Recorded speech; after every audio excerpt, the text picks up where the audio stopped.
Good afternoon. This is the JP Dinnell podcast, and I am JP Dinnell, and as always, I have Lucas with me. I got introduced on this Q&A. It's so novel. Oh my gosh, how many times? Anyways, this is our YouTube exclusive.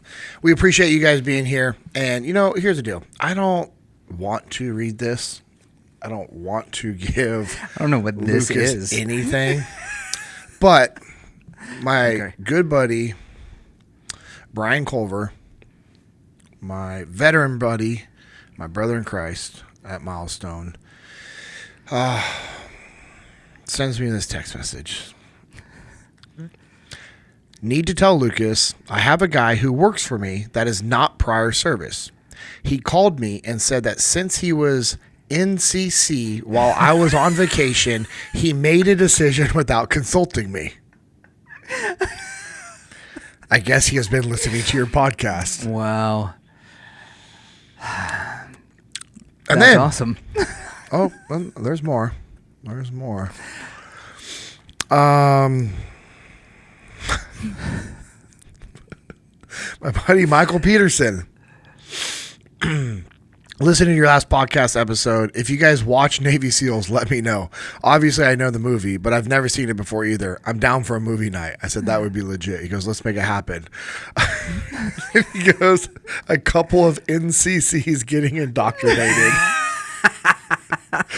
I'm like, oh man, oh man, oh man. It's the NCC Mafia, man. We're taking over. We found our spot in this world. Finally. After all these years, I've got a community that I belong to. All right. What do you got for Q&A, dude? Man, well, right now I'm just so distracted by all of our NCC work. I've got some training questions. Okay. We don't often ask the training questions here, but I've got some training questions. So the first one is, how much has your training changed since you were in the SEAL teams, or are you continuing to use SEAL-type workouts in your regular training? My training has drastically changed since I've been in the SEAL teams. I mean, when I was in the SEAL teams, I was running consistently throughout the week. Yeah. Even though I'm not like a runner, I don't like running. I would run because you have to. It's part of the training and part of what you need to do to be able to actually be in that type of shape that's required of us is right. You have to run, you have to swim, you have to bike, spend some time on the treadmill, spend some time, pounding the pavement, doing beach runs, doing rucks, the Versa climber, the Stairmaster, like all those things. Yeah. And, that's what I would do a lot of. And it was a lot of body weight exercise as well, a lot of push-ups, sit-ups, pull-ups, box jumps, lunges. And then there was times in the SEAL teams where I was trying to put on mass and get bigger and stronger. And I would still do all those things, but then I was also lifting weights. And I was never lifting for heavy. It was just like strength and power. I was never looking for like a 1 rep max. I wanted explosive power. That's what I wanted. Right. I wanted to be like a running back. Or what would be another position? I don't really know much about football. You're talking about like a really explosive position? Yeah, like a defensive end. Yeah, maybe? running back, defensive end would be their linebacker. You got a lot of they've got to make the decision. Are you going to cover somebody? Are you going to run downhill? Like an outside linebacker? Yep. Yeah, okay. So I was like, that's what I was like trying to emulate was just like getting like some size on, but being explosive and power. You definitely have that physique. While still being able to go out and run 3 to 5 to 7 miles if I needed, and that's what we would do. Like there's like one day throughout the week, it would be a long run. And that was a 3 mile run was not a long run. A long run was like 5, 6, 7, 8, 9, sometimes 10 miles. Dang. And then sometimes we do that on the beach. And so it's a beach run or a soft sand run. And, you're not running super fast at that pace. It's just more of the suck factor. Being able to run the obstacle course and do those things was important. Swimming, being able to swim, that's very important. So trying to find that balance. And there's times in the teams that I put on too much weight or got out of shape, and it was like, oh, I need to be capable. I have to actually be able to do my job. Yeah. And I remember when I wanted to screen to go try out to be a part of this group, I ran the screen test and I couldn't finish it. because like my body was cramping up so bad. Oh man. And I was like, oh, okay, change it up. Like I'd put on, at that point I was at the training command and all I was focused on was just lifting. And I wasn't living a very healthy lifestyle. I'd be lifting all the time, but then I was drinking all the time. Like I was probably drinking every single night. Okay. Whether I was at home or on the road, like bottle of Jameson and cherry 7-Up was my thing. And I would put them down every single night, and which is obviously not healthy at all. Right. And, but that was an eye opener. It was you talk about being humbled. Like you're in the SEAL teams, man, and you can't pass like this selection screen test, which that selection screen test used to be what the SEALs like, hey bro, this is like what we, just to stay in the community, you have to be able to do this. Mm-hmm. And for me, I had this awesome trainer, Jason, and he was a civilian that worked for the command as our athletic trainer. And we had a lot of really great athletic performance institute coaches and trainers that were there at this end. It was starting to, like, we were starting to get access to these guys. Right. And, I was like cramping so bad. And, I got to the turnaround point on the run and I was just like completely like seized up, cramping. And he's like, bro, you good? I'm like, I don't know, man. He's like, all right, get in the truck, man. And so like we go back and I'm just like in pain. He could tell I'm embarrassed and like upset with myself. He goes, hey bro, it was something along these, I'm not quoting him perfectly. It was along the lines of, and I just remember him saying, hey bro. And I just like looked over at him. He's like, we can work through this. He's like, we just need to get you on a program. And he's like, how much weight have you gained? What have you been doing? What have you been eating? What have you been drinking? And I was like, he's like just shaking his head like, dude, what is wrong with you? And it's like, cool, I can like run through a door and put somebody through a door. But I mean, like, bro, that's like not practical for the longevity of what we need to be doing. Right. And so he put me on a program of like, okay, hey, you're going to do these long runs, you're going to do sprints, and you're going to do these different Tabata workouts and exercises, and we're going to hit weights. What kind of workout? Tabatas. What's that? It's, bro, it's incredible. So if you ever want to increase your max push-ups, your max sit-ups, your max squats, max pull-ups, whatever, within like a time frame, like it's like, so part of our screen test is like, hey, max pull-ups in 3 minutes, or max push-ups in 3 minutes, max pull-ups, max sit-ups, in a time frame. Right. At Tabata is 20 seconds of work, 10 seconds rest. And there's a doctor whatever, Tabata, that created that. And so you go all out for 20 seconds, and then you rest for 10. And you do 8 sets of that. That's all you do. That's your only work. Yeah, that's enough. Yep, but then you do it for every exercise. So what you do is like, all right, 20 seconds of all-out sit-ups. And during your 10-second rest, you're writing down your number, you're rolling over, and you get ready for push-ups. Push, boom, as many as you can, 20 seconds. Write down the number in your 10-second rest. Pull-ups, max as you can in 20. And so, boom, I would do that. And then I would also add in squats to that, just to get the legs, just to get them engaged. Yeah. And you run through that, and you do 8 rounds of that.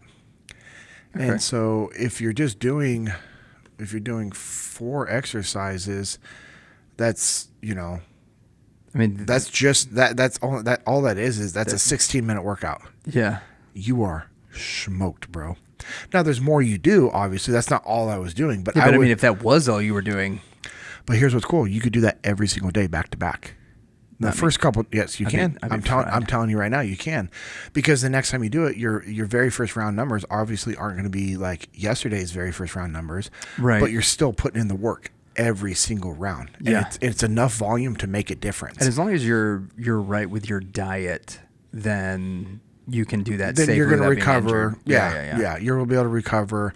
But most of us don't have that bad of a diet that you can't recover from it. Like you'd have to be like, I'm drinking soda and eating candy and that's it. That would be a problem, which is unfortunate. It kind of sounds lovely. Dude, bro. And so I would do the Tabata workouts every single day. And it got it to where I was able to crush the sit-ups, the push-ups, the pull-ups. And then I was doing quarter-mile sprints. So I would do 12 quarter-mile sprints in increments of at one speed. And then I would increase the speed. And every time I'd increase the speed, the rest time got a little bit longer. And Okay. I have them saved in my phone, and I have old logbooks. I found my old training books. Oh, did you really? My old training notebooks That's super all cool. all my workouts during this time frame are still written down. Which I should convert those over to a PDF just so I have them saved. Should get a scanner. That would be cool. Yeah. So that's what I do. I would do quarter mile sprints. I think it was 2 or 3 days a week. Okay. So 3 miles of quarter mile sprints. And then when I was able to, and then it was all based off of like how I was feeling and heart rate. And so as I was doing this program more and more, my starting speeds would be faster and faster. And I remember like the best I ever felt at the peak, I guess you'd say, yeah, pretty close to the peak. But that's the other thing is we time your training to where you don't plateau and crash as you show up. Okay. Because you want to rotate around so you're still growing. You know, you're expanding, you plateau while you're there, and then you're trying to time it to where your crash, which it happens to everybody. You know, look up periodizational training. Like it's a real thing. It's a high level form of training. Yeah. For Olympic level athletes, and so everyone's going to eventually crash, and it's like, well, whether you crash a little bit or a lot depends on how far you push it. Right. And so it had these like trainings, these rest periods built into it. And it was like, cool. So the goal is like, hey, as I'm getting ready to go overseas on deployment, my goal isn't to be at my peak when I leave on deployment. My goal is to hit peak during deployment. And then as I'm plateauing, I'm still on deployment. And then as I'm headed home from deployment, then that's when I give my body the rest, because it was about to take it anyways. And so then you take that rest, and then you get back into training, and then now you're up here again. And so it's this constant. What's that one called? Periodizational training. Periodizational training. Yes. Huh. So anyways, there's a lot of different programs out there, but that was one that I followed based off the recommendation and guidance of the programs, the trainers that we had. And when I would say at my peak with running those sprints, I would do, I would warm up on the jump rope. And then I would do 100 double spins. So that's like one jump, 2 unders. Yep. Yeah. I would do 100 of those unbroken, back to back. And then that would get my heart rate elevated. And then I would jog a quarter mile just to warm everything up. And then my first one was at 10 miles an hour, which is a 6-minute mile pace. Yeah. And I would run that quarter mile, 1 minute break, run the next quarter mile, 1 minute break at 10. And then my next 4 sets of quarter mile sprints was at 11 miles per hour. And then the last 4 was at 12 miles an hour. And then that's what I would consistently do. And then one day I was like, I'm going to see if I can do all of them at 12 miles an hour. Right. And I was able to do 16 quarter mile sprints at 12 miles an hour with only a minute rest in between. So it was 4 miles of sprints. That's impressive, man. Bro, I felt incredible. Yeah, no doubt. But, you know, diet was as good as it could be. Right. For the knowledge and what I had access to. And, but I was very strict on the training. So when I was on the teams, I took that stuff very serious. Now it's like kind of like whatever I kind of want to do based off what am I trying to do? Like, am I trying to get bigger? Am I trying to get stronger? Am I trying to lean up? I go through these phases where sometimes I'm like, I want to get big. Yeah. And then I'm like, yeah, you know, I want to get back down to 205. And then I'm like, you know, I'm good with floating at 220. Like if I'm 220 and I have strength, like I'll just stay here. So I've gone back and forth. Now I did get pretty heavy and I recognize that. And I'm like, bro, this is heavier than I should be. What's the heaviest you've been? Just out of curiosity. 248.4. Okay. That was recently. Was it really? That was 10 days before the last muster. Okay, so this was like in May. Yeah. That's the biggest you've ever been is what you were made. Well, you carried it. Not that I'm like trying to flatter you, make you feel better here, but you carried it pretty well. Thank you. But it was not good. Yeah. And because like even if you carry weight well, you know if it doesn't feel right. it didn't feel right, bro. Yeah. Like, There's a massive difference there between like, oh, he looks fine my versus sleep. it It not affected feeling my well. sleep, how I felt. Ugh. Like it just wasn't good. It's too much for me. And I'm not a power lifter. I'm not trying to be a strong man. I'm not doing any of this. I don't want to do any of Bro, that. you would be so good. No, I would not. Yeah, you would. I had zero desire. I would jokingly say, yeah, that's the type of things I want to do, because I was like, oh, cool, I don't have to do any cardio and I can be fat. Oh, bro, those guys do it. Like when I was doing strongman stuff, we did a lot of cardio. But yeah, I'm sure, powerlifters don't have to do any cardio. Yeah, They so just that's what stand I up and sit down. Yeah, that's why I was like, oh, I could just be thick and, you know, Yeah. I just make my killer whale jokes like I'm like a killer whale. But you know, it wasn't healthy. I wasn't a good representation of Echelon Front and what I could be doing, and so I was like, all right, cool, I'm gonna cut down. So I got down to 228 before the muster. So I lost, just under 20 pounds. In a 2-week period. And then I got back up to like 233, and now I'm at like floating at 230. Yeah. So I would like to get another 10 to 15 off, to be honest. So which means I just need to tighten up the diet again and start running. Is there a stigma, like, because we've talked around the SEAL community. We've kind of talked about the brotherhood of the SEALs a couple of times in different episodes. So, like, I work a lot of church camps. Okay. I want us to have an apples to apples comparison here. Yeah. So, It's about the same. yeah. So I work a lot of church camps, and we make fun of the other people. Like when I was on staff for camps, where it was like a 3-month period, we're out, like let's say we're out in the Black Hills, or at a Black Mountain in North Carolina. We're walking up and down a mountain. We're probably walking like 7 miles a day. Yeah. And we're getting, depending on where things, we're increasing, decreasing like 1,500 feet in elevation, a few times a day. Not like tremendous exercise, but by the end of the summer versus the beginning of the summer, we look tremendously different. Oh, yeah.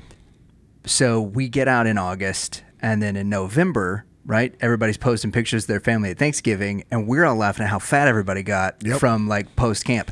Oh, yeah. So is there, like, within the SEAL community, like, as much as you can reveal or are willing to talk about, like, is when you see something like that, like we see it, we make fun of each other, but none of us are in places where like our livelihoods are on the line or our lives are on the line or anything like that. But there were a couple of people over the course of time that I reached out to. I was like, hey man, hope you're doing well, because where you were at in the summer and where you're at now, are you okay? Yeah. Because dramatic things had happened. And with those relationships that I had built, I never did it in like an offensive way, but they're obviously, they were like, because you cared about them. Right. Yeah. But there were things where you looked at it and they were like, some guys were like, oh, look at him. He's, he hasn't seen the track in a while. And then other guys where you reach out to and you're like, hey bro, there's a significant change that's happened here. Like, is it, obviously y'all's, everything about what you do is more extreme than that. So what's that like for you when you see those things? The cool thing about the military is, we're supposed to be taking physical readiness tests twice a year. Yeah. So if you don't pass that test, that's a problem. Right. And if you fail it multiple times, like, you could legitimately get removed. That's why guys are like pissed off about them changing the standards for the current military. Mm-hmm. It's like, dude, what are you talking? No, like, just maintain some discipline. Yeah. And it's sad. They're just weakening our military. And it's all strategic. We know what's happening. But in the SEAL teams, we're able to control our community a little bit more. And there are times that guys would just be like, hey man, we're going to go work out. You like, join us. And they'd be like, no. And guys would be like, no, man, like, hey, we're going to go do this as a platoon. Like, we work out as a platoon. We're going to do this together. And that's how guys would just indirectly get their guys to get where they needed to be. They did it with Ryan Job Biggles, where they were straight up like, hey, bro, like, because he had gained a bunch of weight from SQT until, like, he checked in as a new guy, I guess. Really? Yeah, a bunch of weight. Chunky Monkey. They called him the Desert Hippo. Right? That was his nickname. Oh, I know. And but to the point where they assigned different guys to be his PT buddies and senior guys, getting them where they need to be. And I'd love for Leif to talk about it, because the way he handled it as a leader was great. He was just like, hey man, like, you've got to be able to perform and do these things. And there's a time that guys would do that, and there's another time where, like, let's say you and I, like my roommate Derek, he was awesome. Yeah. He was my best friend. I loved him. We loved each other. We cared about each other. And if there's times like I got a little chunky because I just wasn't working out like I should, I was eating like crap and drinking too much, he'd be like, "What's up, fat boy?" I'm like, "Dude, whatever." He's like, "Bro, no, seriously, you're getting fat, man." I was like, "I don't know. That's why you're single still." Like he would do and say things, or he'd walk by and like literally would like pinch my belly or my sides or whatever, or jacked up. I mean, but it's my like, best friend, man. Right. But what he was doing was like telling me the truth. He's like, "Bro, you've gained weight. This is not good." Yeah. And there's times like another one of my roommates, Jake Kinebaum, him and I have always kind of like went back and forth with that. Like he would get a little thick, I would get a little thick, and we would just tease each other. And there's time I remember we were working at Traded together. He's like, "Hey, bro, let's get on a program together. Like, let's do this." And I was like, "Yeah." And we would train together. And I just remember him saying one time, because he his fiance at the time, they're now married, but have a beautiful, gorgeous family, like awesome people. And he was just like always doing deadlifts. Always doing deadlifts. He did all his workouts, so he was always doing deadlifts. And someone was like, "Bro, you do deadlifts all the time." He's like, "Yeah, because when I get older and I've got that thick deadlift body, whoever tries to date my daughters are going to know." He goes, I was like, "What are they going to know, Jake?" Like I was just like messing with him. He goes, "I don't know, but I'm going to look big, and that's all I care about." It was just like we would just joke about stuff like that in our community because we had the relationships. Now, if I don't have a relationship with somebody, I'm not going to do or say those things, but I'm going to invite them like, "Hey man, hey, we're having a group, a men's workout at our house. Like, would you like to join? Like, hey, come on, let's hang out. We're going to go do, this together with a group of people and just, expose them to healthy lifestyles and habits and make a community out of it." So that's pretty cool. Yeah. I'm proud of my buddy Brian Culver. We were listening to earlier. I don't know if he listens on YouTube, so I don't know if he's going to listen to this or not. That I read the text about. But man, last year he was some of the group of the guys from Milestone that would come over to my house after we moved, and we do group workouts together. Yeah. And he'd show up, and bro, he'd put out to the point where he would have to like sit for like 30, 45 minutes before he could drive home, because he was just. He like pushed himself so hard, and he had gained some weight that he knows that he should. I mean, he even said, I'm not obviously saying anything bad about him, and he'd gotten heavier than he should have been, and he knew that, and he realized that, bro, he is a different man. Yeah, he is a completely different man. If I had a picture from last year to now, you'd be like, holy cow. And he, and nobody. It was just, I think it was just him being exposed to a few group workouts, and he was like, "Man, I got to do it." And what was cool is he would invite his son to come with us, and I think that was the biggest driving factor was him wanting to set the example for his son, and he did, man. Like, I am so incredibly proud of Brian. Like, the man of God he is he's just one of those inspiring guys that you're like, I just want to be like him. He's constantly serving at the church and taking care of the youth and helping out and just mentoring and pouring into the youth, and as full-time job, married, kids, like they got a lot of stuff going on, yet he's still like serving, and he just sets the example. And to see what he did, to set the example for his son and other kids, I was like, my man.